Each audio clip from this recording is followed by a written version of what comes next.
Hi friends, সবাই কেমন আছেন? নিশ্চয়ই ভালো আছেন। আমি আজকে অন্যরকম রান্না নিয়ে চলে আসলাম, কলা গাছের থোড় নিয়ে। তাহলে দেখুন আমি কিভাবে এই কলা গাছের থোড়টা কাটছি। এই যে চিকন চিকন করে কেটে নিতে হবে এবং এর থেকে আঁশটা ছাড়িয়ে নিতে হবে। এই যে আমি চিকন চিকন করে কেটে নিচ্ছি।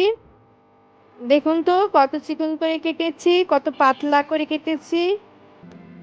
এখন এই থোড়ে আমি লবণ দিয়ে 10 মিনিট মতন মাখিয়ে নেব। দেখুন আমি কতটুকু লবণ নিয়েছি, 1 চামচ বা 2 চামচ মতন লবণ নেবেন, নিয়ে সুন্দরভাবে মাখিয়ে রাখবেন 10 মিনিট। 3টা থোড় অনুযায়ী লবণ নিয়েছি, তাহলে থোড়টি নরম হবে, খেতেও স্বাদ হবে।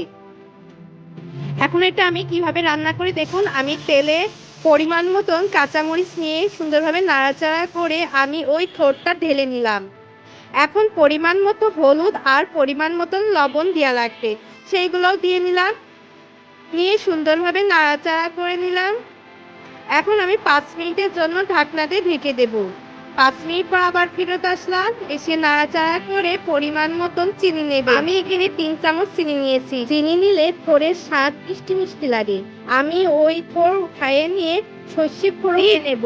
এর মধ্যে আমি শুকনা মরিচ নিয়ে নিলাম। সর্ষে ফোড়ন দিলে থোড়ের স্বাদ অন্যরকম হয়, আপনারা বাসায় দেখতে পারেন। অল্প নাড়াচাড়া করে নামিয়ে নিলাম। হয়ে গেছে থোড় রান্না। কেমন হয়েছে অবশ্যই কিন্তু জানাবেন এবং ডোলার বাঙালিয়ান রান্নাঘরের পাশে থাকবেন। টাটা।